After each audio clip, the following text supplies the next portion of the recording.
Convention video show daily coverage. It's Thursday morning. Welcome to the fourth day here in Boston. Coverage continues all day long, and it'll continue online.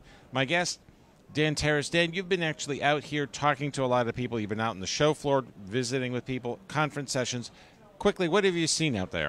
Well, we've really done a lot of interviews. It's tremendous. Countries from all over the place interested in biotech, a center of excellence in North Dakota, of all places, and of course the big centers in Boston. The other part of this program that's been amazing is that some of the sessions upstairs have been really exciting.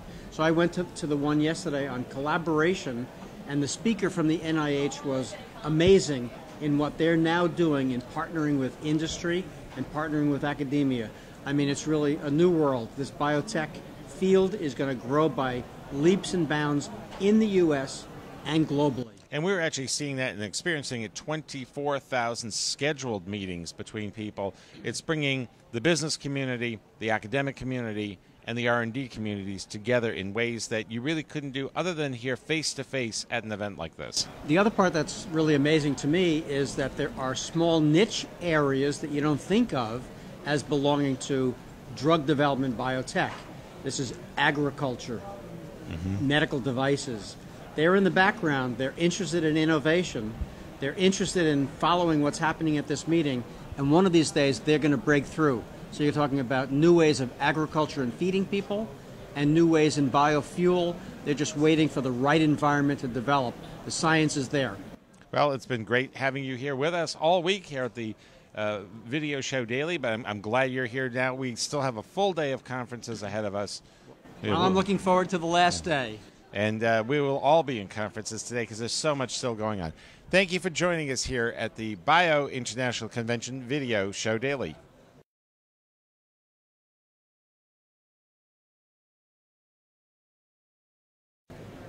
Hello, this is Dan Terrace for Bio Video Daily Show, and I'm here today with Susan Fenton, who's going to be moderating a program on using plant material instead of plastics. So most people think of this meeting as being drugs and technology of that sort. This is really a different wrinkle on it. So Susan, tell us what you're doing. Okay. The Coca-Cola Company has developed a revolutionary technology that's already in the market. This is a plant bottle technology. And as it stands now, this is an example of a plant bottle. 30% of the material that would normally be petroleum-based comes from plants. And so it's called Plant Bottle.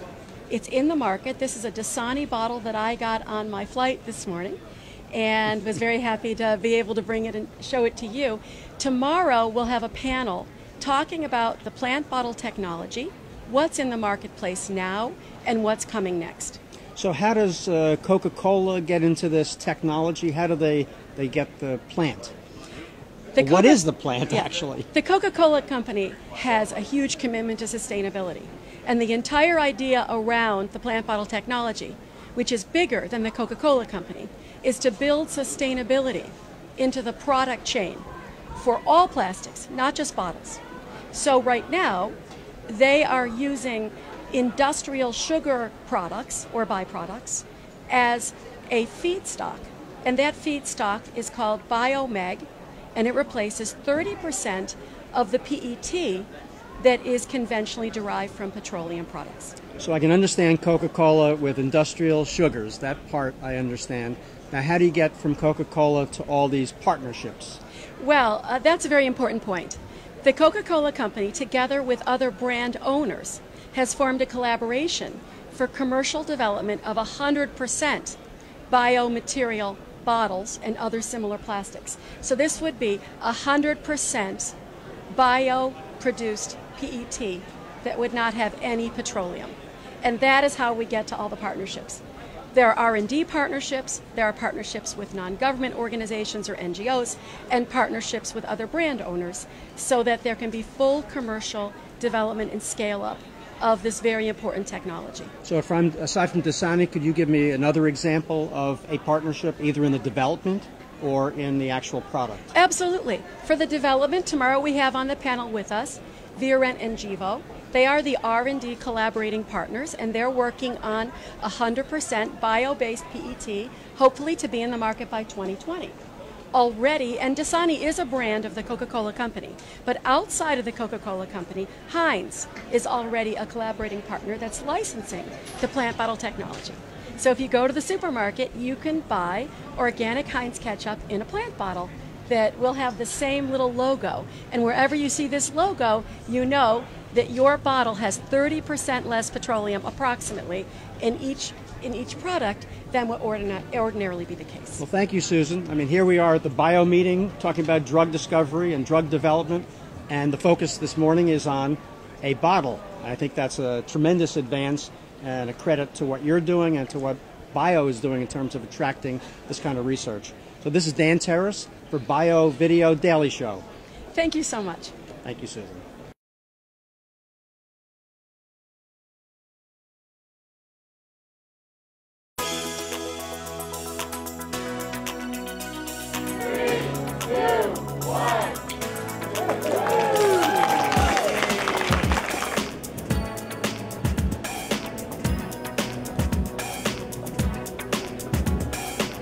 You have a governor who's fully engaged in the life science area, and medical device area, and research area, and you have a legislature who is totally engaged in it also. Those things came together, and we have these great companies here. We're bringing more companies here, and you could see as you walk around here today, all the countries that are here, they know that this is the place to be. We elected to position ourselves in Massachusetts for a lot of the good reasons. There's great research here, there's great resources in terms of the people.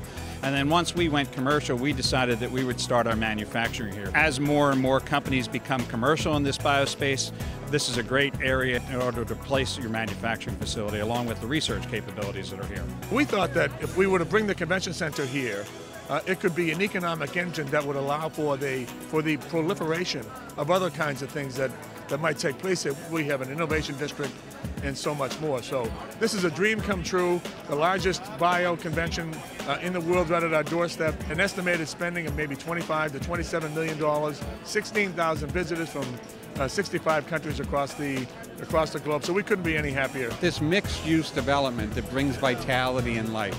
People who work here, people who visit here, come to conventions here, people who live here, all creating the dynamic that says to the retail community, let's open that restaurant, let's open that shopping area.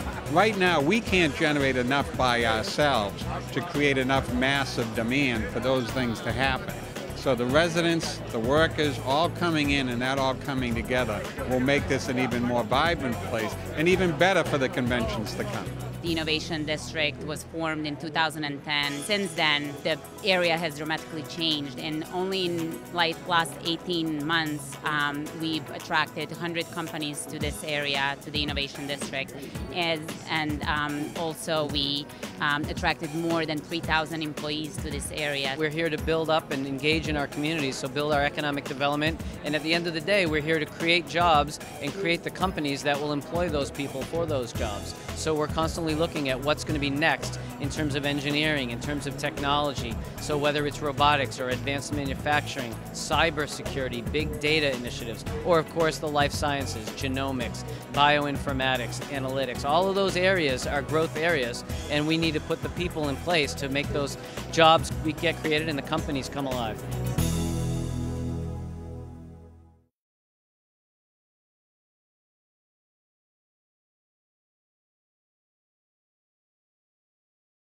Hello, Bill Zell here with the Bio International Convention Video Show Daily. Pierre Lummy with the Brussels Life Tech Cluster, the Life Sciences in Belgium. How is the market sector doing in Belgium?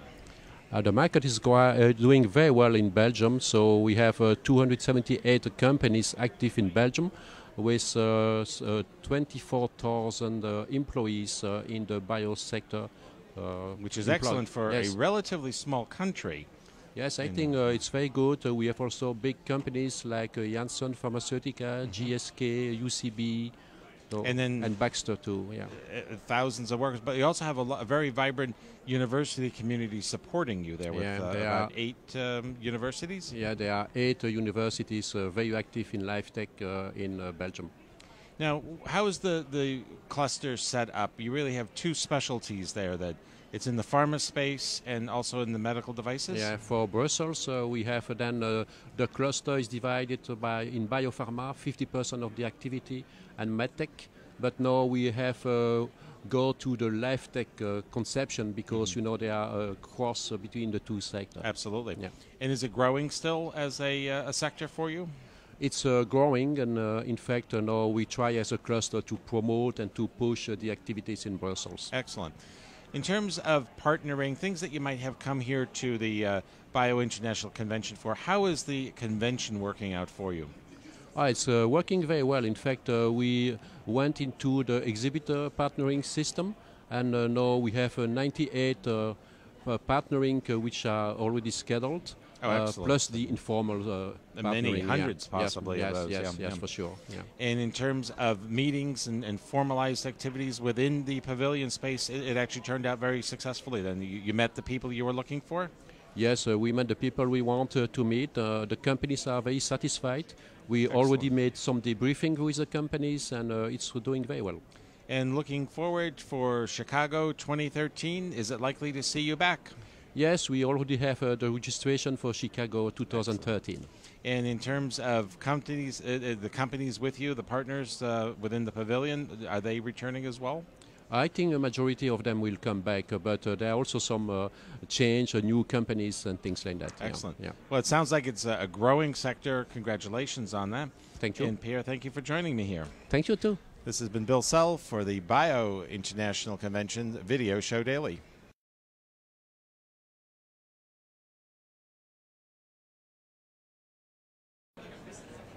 Hello, this is Dan Terrace with Bio Video Daily Show, and I'm here with Regina Au. Hi, Regina. Hi, Diana. Nice to see you. We're going to talk about systems biology. Yes. You're running a program on this topic, and everyone has their own definition from medical school or PhD training on systems biology. But what is the modern definition? Where is it anchored in the world today? Well, systems biology today, the purpose is really to understand diseases better. So if you think of the body as a system, it's made up of a lot of different networks. And systems biology is really understanding how all the networks relate to each other and fully understanding the human body. So there are academic people now working in systems biology? Yes, they're avidly working in systems biology. On the panel that I had, we have a gentleman from Dana-Farber Cancer Institute. He's Associate Director. His name is David Hill. He's Associate Director of the Cancer Center for Systems Biology. I also know that MIT is also working on a systems biology approach. Yes. So tell me the difference between what we do in a petri dish versus your more complex kinds of systems. Well, I can give you an example in terms of what MIT has done. They looked at in terms of how cells behave. So what they did is they combined the systems biology approach with computational biology in terms of modeling. So in the old way, so to speak, you would do your experiments like in a petri dish, and you would either get a positive or negative answer, or like the cells live or the cells die. But if you combine the two, and what they found is that when they tried to use growth factor in different areas of the cell, sometimes the cells lived and sometimes the cell died. So you actually got more answers or more information in terms of the behavior of the cells versus just one answer in the petri dish. And obviously the body is more complex than what's in a petri dish. Right. So the body is systems biology being picked up by biotechnology and industry for sort of practical application? Yes, actually there are companies that are using the systems biology approach. One of the people on my panel who's from AstraZeneca, they are using systems biology. And I know, actually there are two people who are using systems biology that's on my panel. One is from AstraZeneca and one is from Forma Therapeutics. And they have been successful in terms of AstraZeneca in getting products through. What's nice about using the systems biology and with Forma Therapeutics is they've been able to attract funding as well as partnerships because they understand the diseases better, and they can choose better biomarkers, better targets, and therefore the efficacy in terms of the products will be better. And what areas are they focusing on? What diseases? Well, the two companies right now is focusing mostly on oncology. Well, oncology is a very big area Yes. in drug discovery and development. Yes. So your sense is that this field is really going to grow? I think so. I think it will. As more people start using it and people are more successful in getting drugs approved, I think more people are going to be doing it. Would you call systems biology mainstream at the moment? I don't think it's quite mainstream, but I think it's catching on fast. So this is really a great program to highlight the advantages of systems biology, right? Yes. This convention? Yes. And as you go around, are you hearing people who are familiar with what's happening in this field? There are people who are familiar with systems biology approach. There are people who may not be as familiar, but the definition has changed over the years. So basically, the breakout session on personalized track medicine is really to have everyone come together in terms of having a common definition. Right. So the ultimate goal is to look at a complex system and then get to one diagnostic test, one disease, and one therapy. Yes. Using this approach. But it's more in terms of going from looking at people from genotype to really phenotype. So there are subclasses of people you're going to look at. So no drug is going to work on everyone, but now you're going to be able to divide out or be able to stratify patients in respect to which is the right drug for the right patient. Well, Regina, thank you very much. Thank you. This is Dan Terrace for Bio Video Daily Show.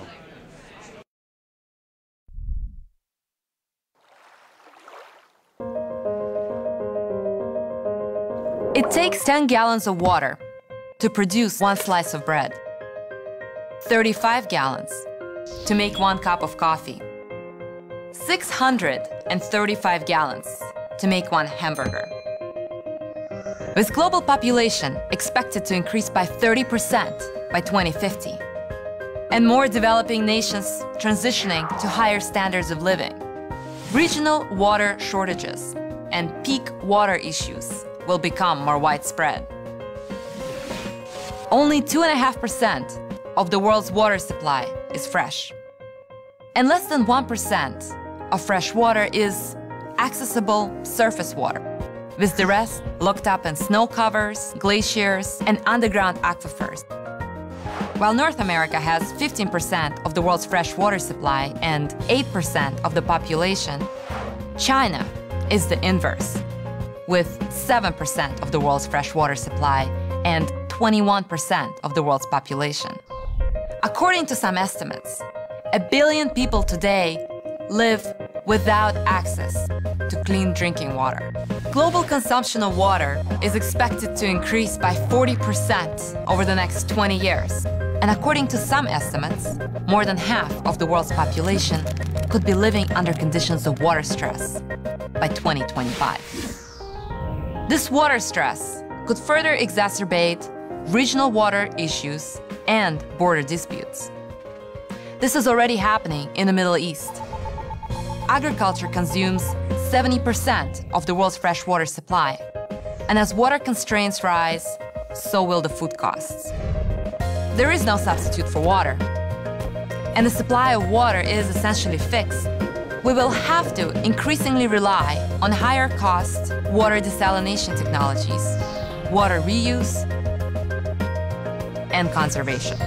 While the world is not going to run out of water, as these technologies help unlock more water supply at higher cost, water, becoming a more costly and regionally more scarce resource, will have massive economic, ecological, and geopolitical implications. Think about it. We do.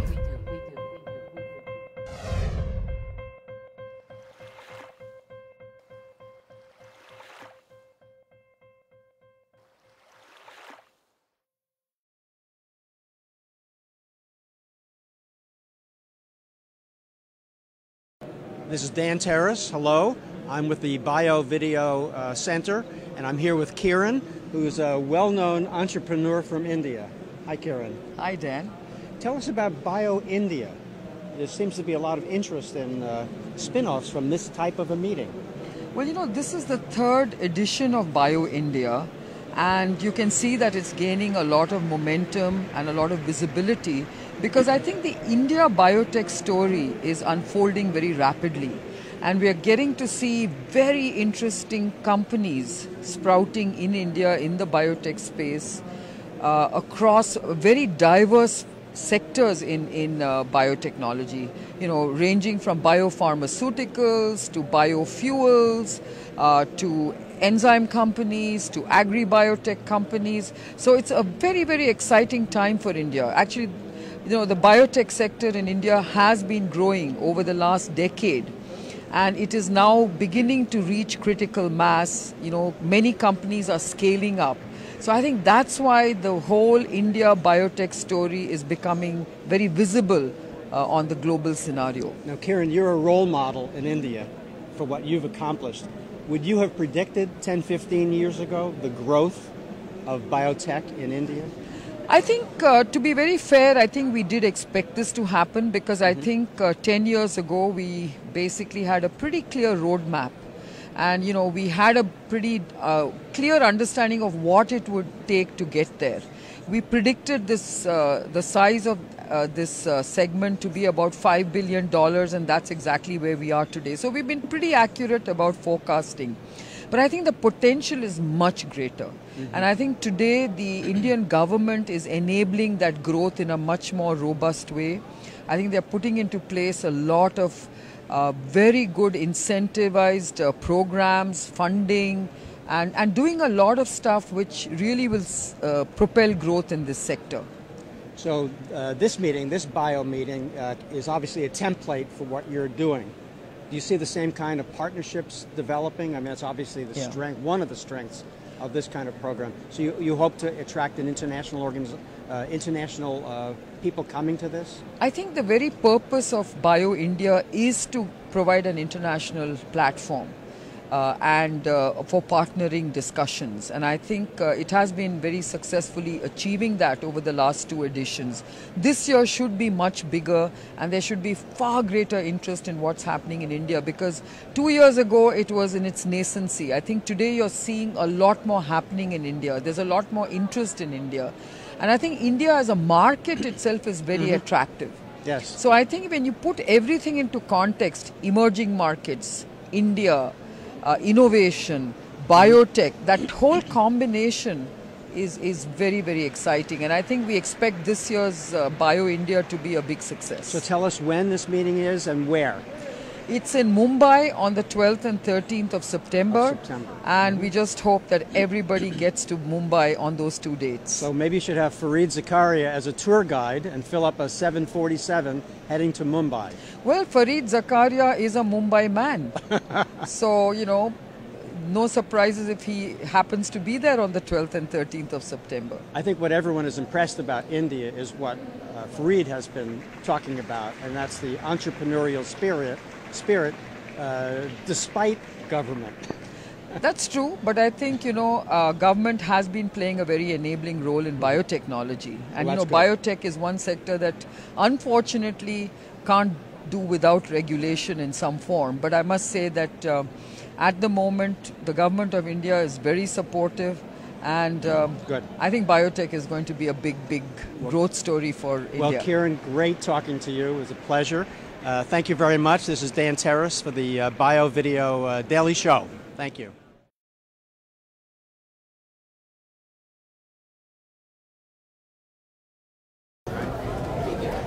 Hi, this is George Goodnow, and I am with Bio at the 2012 Bio International Convention here in Boston, Massachusetts. I'm joined today by Governor Patrick Quinn, who is attending, I believe, his 4th Bio Convention. And Governor, can you say a few words about what you've seen and done this week? Well, it's just awesome. It's unbelievable. It's a global convention. It talks about companies that are feeding the world, healing the world, fueling the world. Those are big things that we got to do together. And feeding. Well, we believe in feed. Illinois is a mighty agricultural state, and we're going to be the host next year of Bio 2013.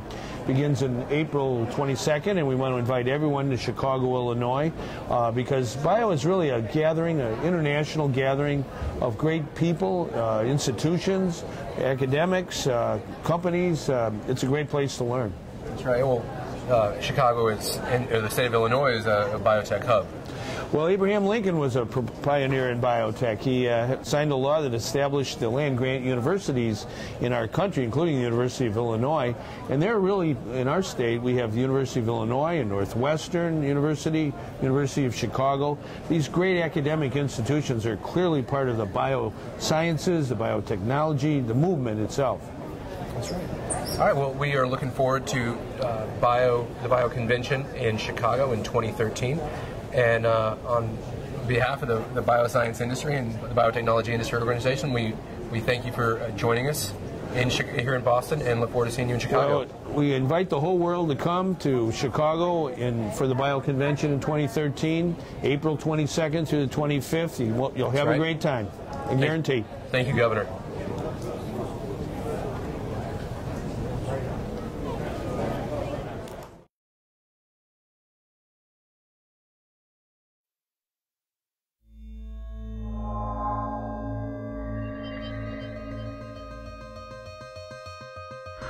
There are 1.7 million known species of life on Earth. 2 years ago, scientists introduced the first one ever designed by a computer. And in the last 10 years, there have been over 3,000 patents issued for genetically modified organisms and other transgenic innovations. Within 50 years, we could have more life forms invented in the lab than we've ever identified in nature. We now have goats, whose milk can be spun into spider silk that's stronger than steel. Jumbo salmon that grow twice as fast as their natural cousins. Bacteria that produce anti-malarial drugs once available only from plants. Innovations like these can increase the supply of essential products, inspire new investing ideas, and launch or upend entire industries. It's all part of a new science called synthetic biology, using nature as a manufacturing platform and DNA as the raw material. Pharmaceutical companies see it as a pipeline for extraordinary new drugs and treatments. Energy companies see a route to cleaner, more sustainable fuels, like algae that produce biofuels and eat carbon dioxide. Someday computers may run on DNA-based circuits, and biological paint could help heat and cool your home. Around the world, across borders, academics, entrepreneurs, and even students are working with over 5,000 DNA sequences called biobricks to explore ideas and invent new organisms. The DNA is available online in an open source database, and the collaborative, crowdsourced approach means experiments that used to take years now take weeks, constantly redefining what's possible. Although synthetic biology is still in a very early experimental phase, it could become the defining technology of the 21st century, bringing with it radical new thinking, new questions, and new opportunities. Because nothing has the power to change how we live more than changing life itself. Think about it. We do.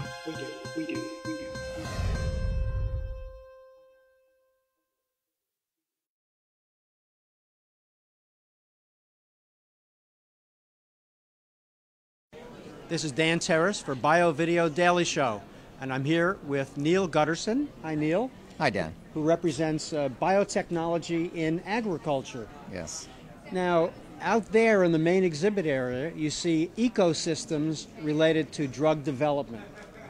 It's huge. It's front page. Where are we with agriculture biotechnology ecosystems? Thanks, Dan. You know, I've been part of Bio for many years now, and coming to this convention and watching what's been happening with the pharma side of Bio for many years. It's spectacular, robust, vibrant ecosystem for innovation. And ag is just a small piece of this overall ecosystem. And as its own ecosystem, it still struggles to find the resources for successful innovation.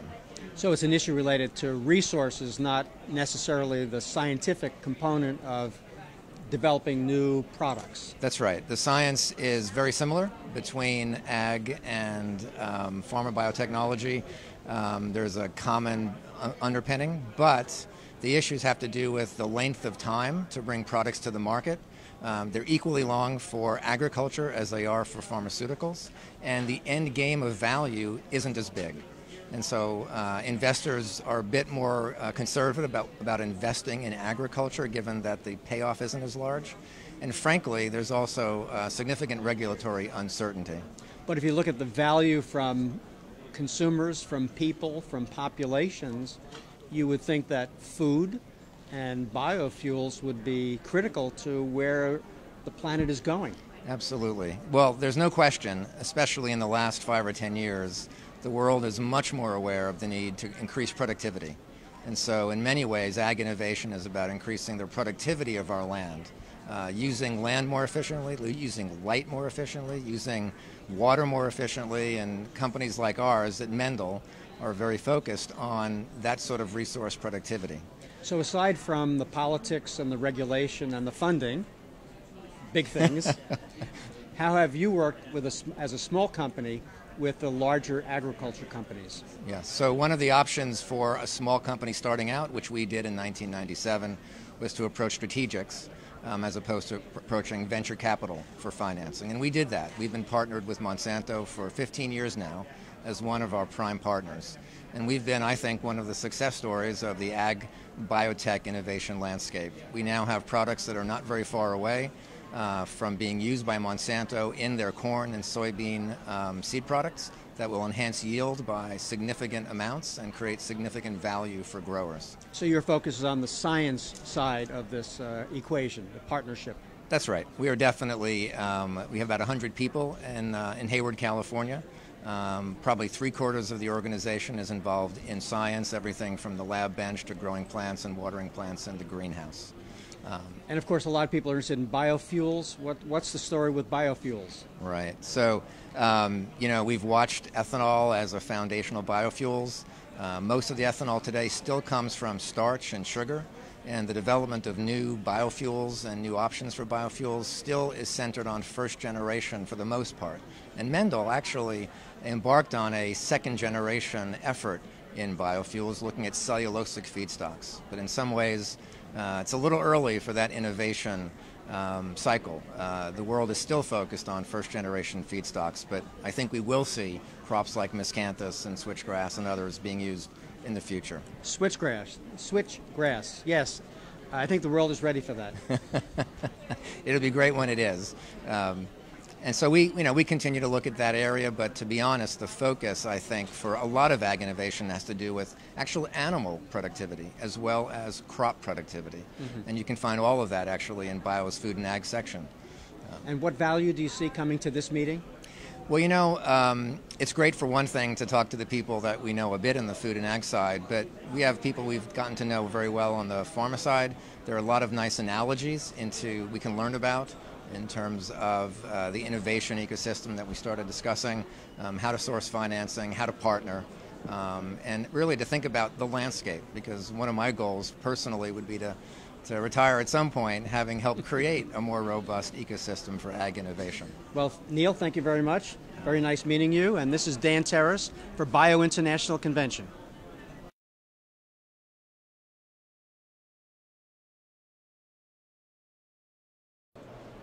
Hello, Bill Sell here with the Bio Video Show Daily. My guests here at the Northeastern University Technology Transfer Program here, Tracy Dodenhoff and Suzanne Hart. Tracy, talk a little bit about what you're coming to Bio for and as a university in the academic zone here. How is it working out? Sure. Well, we came to Bio because, first of all, Bio has an amazing reputation in terms of fostering relationships. And then second of all, we have a sizable life science portfolio, and we're interested in deepening our relationships with industry in order to have impact in the marketplace with our innovations. Now, is it all of the university that you're covering here, or specifically the biotech components? So we're focusing on the life science components here at Bio. We do have a broader portfolio, but because our portfolio is so sizable, it makes sense to focus on the life sciences here at Bio. Okay. And what kind of goals and objectives did you set for a program like this? Sure. Well, one of our primary objectives was to network and form deeper relationships with the industry all around the world, and Bio and the Academic Pavilion has certainly facilitated that with the partnering meetings. Well, this is all about partner meetings. There are Yes. a lot of structured meetings that are part of Bio on a regular basis. The academic zone added some new dimensions to it this year. Absolutely. And how'd you go about structuring that program? Well, so we've been working with Suzanne Hart, who's actually set up the meetings for us, but we leveraged the Academic Pavilion's visibility, and we were able basically to set up meetings from the start of the event all the way through Thursday, which is, I think, really unprecedented for this type of academic institution. And Suzanne, talk a little bit about how many meetings, the metrics that you set. You actually have a very formalized program here. We do. What we attempted to do is to cut down the number of companies that we thought we wanted to meet with, which wasn't an easy task. There are a lot of companies here, but we were able to do that by looking at what they had to offer in conjunction with what we wanted to get out of it. Again, relationship building. So we took however many thousand there were to begin with, culled through that, and then we worked our way down to around 40 appointments over the 3 days. In those 40 appointments, we have had almost 100% amount of people showing up, meeting with us, and I don't think we had more than 1 or 2 meetings that weren't a good fit. They've been really, That's really an excellent great ratio. meetings. They And are. in terms of the investment that goes into it, then, of the time and the energy, it really is paying off. It's totally paying off. And it's not just the companies. It's also speaking of investment, investors financially. It's hard to get money in this industry when you're an academic institution. There's a lot of different places to look around to, and this has really helped us to focus on who has the money, who wants to give it away, and those people are out there. Good. So Tracy, talk a little bit about these kinds of programs. So, you're doing this at Bio. Is this very new for Northeastern, this kind of a partnering program? So Northeastern has attended Bio previously, but this is the first year that it's really been sort of a branded effort out of the what's now the Center for Research Innovation, the overarching entity for technology transfer. And with our focus on innovation and entrepreneurship, being in the academic pavilion, facilitating these relationships, the timing is all perfect for us to really be talking to companies that are looking to build deeper relationships with academic institutions. So it's been very, very productive, and we're excited and would certainly participate in this again were it available. Looking forward, it sounds like these meetings have been productive, and you feel that there will be some very, very concrete, measurable results that will come out of this. Absolutely, and that's what we were looking for. We didn't want to just have a presence here. We actually wanted to be an active part of the local community and then also the global business community, and that's why we decided to make that investment.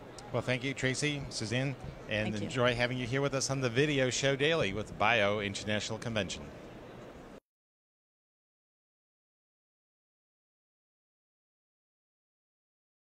Hello, this is Dan Terrace for Bio Video Daily Show, and I'm here with Glenn Giovanetti from Ernst Young. Yep. Hi, Glenn. How are you there? I understand Ernst Young has been a big supporter of this program for many years. What value do you get out of coming to a biotech meeting? I actually lead our life science practice, and we've been coming to Bio for, since the first meeting, I'm sure, and we've released our annual report on the industry for more than a decade here in one of the super sessions. So it's good for us. So many stakeholders are here, and we, find it to be a very efficient meeting to see lots of people and to share what new data we have. So your report is unique because you look at various stakeholders, not just the science community, not just Wall Street. How do you get all these people together? Well, one of the things we've done for years is to have data on the industry around financial results and financings and so forth, which a lot of people look for. It becomes a reference for a lot of different types of stakeholders. But we also try to have some sort of a point of view piece about where the industry may be going. And in that, we like to bring in lots of stakeholders to share their views. So we'll typically have industry CEOs, big pharma folks. We've got a couple of people in this year's report from research consortia, One Mind for Research and the Coalition Against Major Diseases, which ties in with our theme. So we do try to bring in lots of stakeholders, lots of views, and then again share that here at the conference. And you have a couple of examples of your recent approaches. Can you talk about those? Yeah, the sort of main perspective this year is we've been thinking about the efficiency of R&D, and in particular because we're in very resource-constrained times, for the biotech industry, but also for the pharma industry. Pharma's got patent expiry issues. They've got lots of other possible uses for their capital, so they're being judicious in their capital allocation. And so when you talk about constrained resources, there's a need to look for efficiency. And so the perspective this year is around something we're calling a WholeNet, Holistic Open Learning Network, around how could we bring together constituents across the ecosystem to look at some of the major research challenges. So it could be around a therapeutic area, for example, and really look at it, how could you pool data most efficiently to gain insights and to make R&D both hopefully more predictive, but at least more efficient. And the holistic part of that, and I think what's different than maybe some of the early examples that we've seen in industry so far, is we think there's an opportunity in the future to look beyond just the traditional R&D players, but also have participants, for example, payers and providers who have their own data sets. And consumers? And well, all the way to, and particularly important to engage patients, and most likely we think that would be through some of the patient groups that exist already, some of the disease foundations that have a very interested, obviously, group of patients and caregivers who are really looking for the next generation of therapies. Well, it's amazing that you have come across with a holistic approach in a very complex and competitive environment. That's one aspect. And then the other aspect is you show data and then everyone interprets it differently. Well, that's right. How do you handle those complexities? Well, there's no one truth, I think, in this. I think what we're trying to do, hopefully there's some truth in the data. I think our data is fairly reliable. But as you look out and what may come, and we had a very active discussion on our panel at the super session yesterday, there obviously are barriers. There's barriers in both the way people do business, and there's also more practical things like IP law and so forth. However, as the pressure builds, I think we'll see all kinds of stakeholders, despite their maybe past views, looking at how they may change to get after these big challenges. And you see growth in what you're doing at this meeting in the future? In terms of what we do here? Yes. Yeah, well, this is always a big date on our calendar, absolutely. And it's a full dance card, every year. Well, Glenn, thank you very much. This is Dan Terrace for BioVideo Daily Show.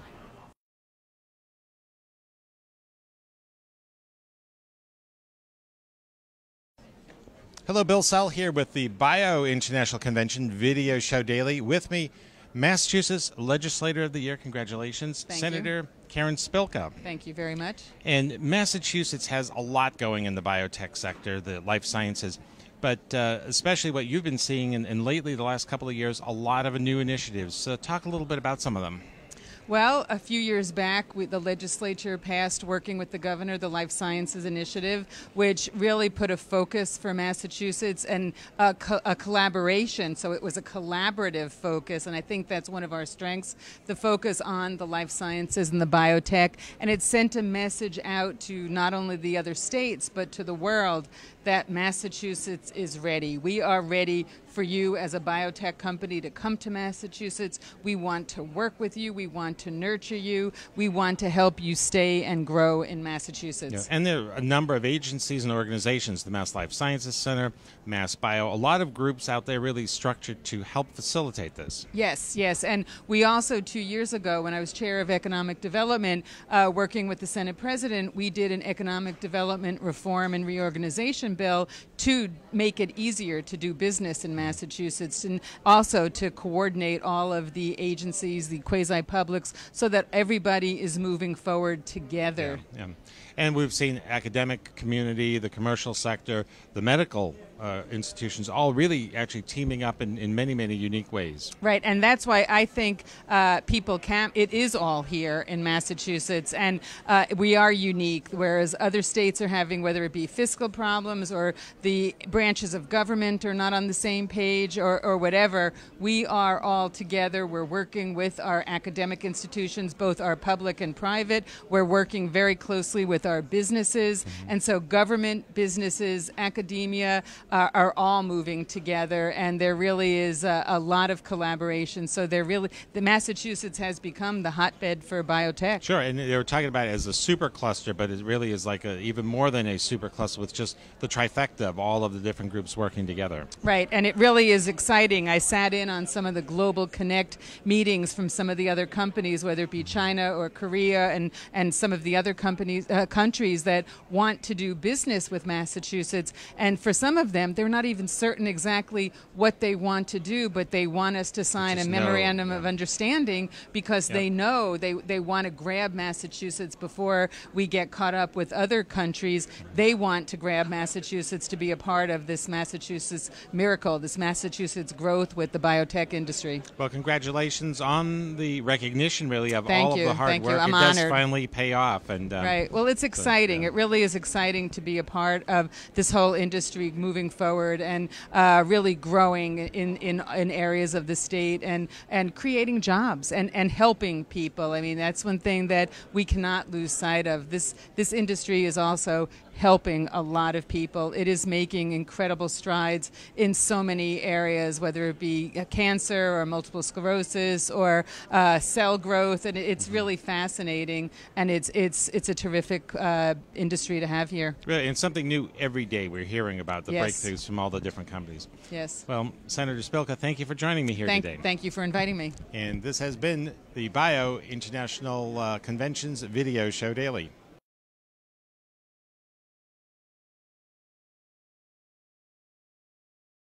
Hello, Bill Sull here with the Bio Video Show Daily, and I'm actually in the state of Georgia booth here. Carol Henderson. Carol, how is everything going for you here as a pavilion at the Bio International Convention?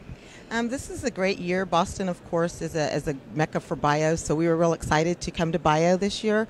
The pavilion concepts worked very well for us over the years. We've done the pavilion now since 2008. We have 13 companies here with us, including research universities, and we've had many, many meetings. Over 100 are companies, as well as the State Department's been able to schedule. Well, that sounds like you came in here, you had a great plan, and you're making the most of it. This is really about networking, and the business forum, that is a very formal piece of the Bio International Convention, really seems to have worked very well for you. Yes, the Bio Convention is very unique in that it's the only convention that actually offers these one-on-one meetings of this type in a business forum setting. So it's not like your traditional trade show where it's mainly just marketing. I mean, this is a professional convention where people come to have meetings. So for us, that's very important, especially for our smaller companies, which typically would not be able to come into a conference with over 15,000 delegates and meet with a lot of companies. So here, the Business Forum provides that great software and database to enable companies to get together and to meet. And then we provide sort of an umbrella for all of our companies to be able to do that so that they're more easily located in a good real estate space under the Georgia brand.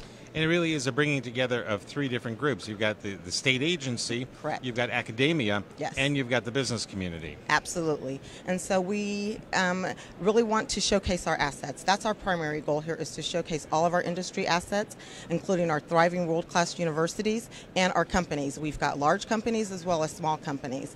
And our goal is to show that Georgia has a very diverse bioscience industry. We have over 300 companies in Georgia, and most people don't know a lot about everything we have here. I mean, one of our premier institutions that's here is the CDC, the Centers for Disease Control and Prevention, and so a lot of people didn't know that they were located in Atlanta.